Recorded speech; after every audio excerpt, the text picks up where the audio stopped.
To explain a simple band brake, one problem from the book of engineering mechanics by Hibbeler is considered here. According to the problem, a torque of 250 Newton meter, Newton meter is applied to this drum in anti-clockwise direction, and we require to determine the value of force P which is applied to a lever. Keep it in stationary condition. The coefficient of friction between this belt material and this drum is given 0.3. So in these type of problems, we should draw free body diagram of this drum and free body diagram of this lever, and then apply equilibrium conditions for these two free body diagrams, and by that whatever unknown quantities is there, that we can determine. So first draw free body diagram of this drum. Here when you remove this support, so first you are getting one tension here, belt tension, and another belt tension here, because since here there is friction between this drum and this belt, and therefore these two tensions are different, and these tensions are related with this relation T1 by T2 is equal to e raised to mu theta, where mu is the coefficient of friction between this belt and this drum, and theta is angle of lap, which is this angle from the contact point, from the start point of contact to the end point of contact. This total angle is theta. Now remember this theta should be taken in radian only. You should not take this theta in degrees. So you can see that this angle at this in this particular condition is 3 pi by 2 radians.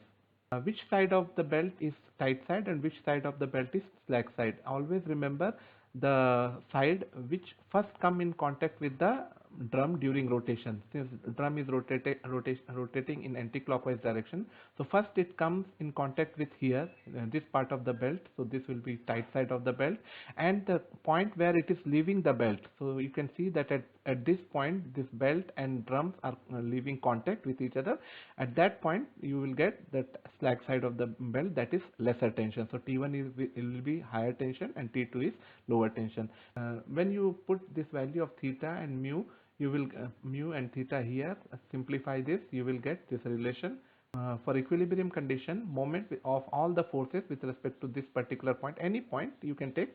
So I have taken this point, so with respect to this, all moment of all forces should be 0. According to this, you will be getting this relation. I have taken clockwise moment as positive, so T1 into this radius r, minus this is anti-clockwise T2 into r, minus, and this m is anti-clockwise, so I have taken this negative, is equal to 0. Now there are two forces which are acting here at this point. I have not shown those two forces here because of the pin joint. Two forces will come here, but I have not shown those because their moment will become 0, because those two forces are passing through the same point.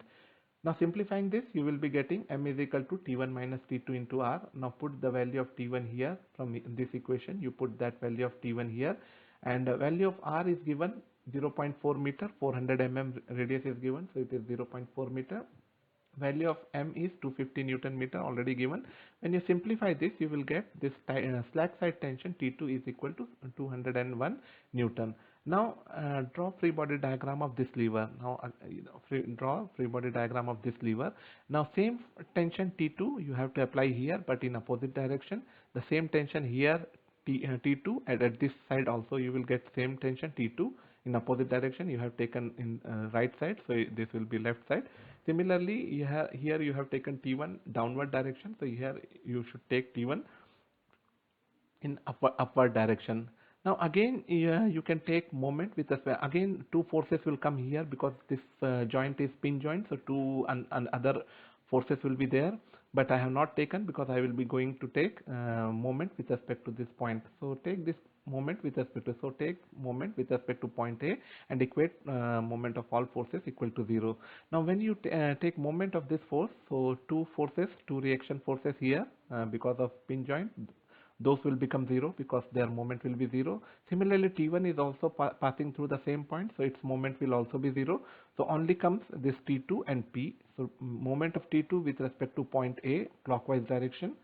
So you can say that P and T2, these two forces, P is anti-clockwise direction, T2 is clockwise direction. So anti-clockwise moment equal to clockwise moment. So P into 0.95, this total distance is 0.95 meter from this point to point of application of force P, and similarly T2 is T2 into 0.2.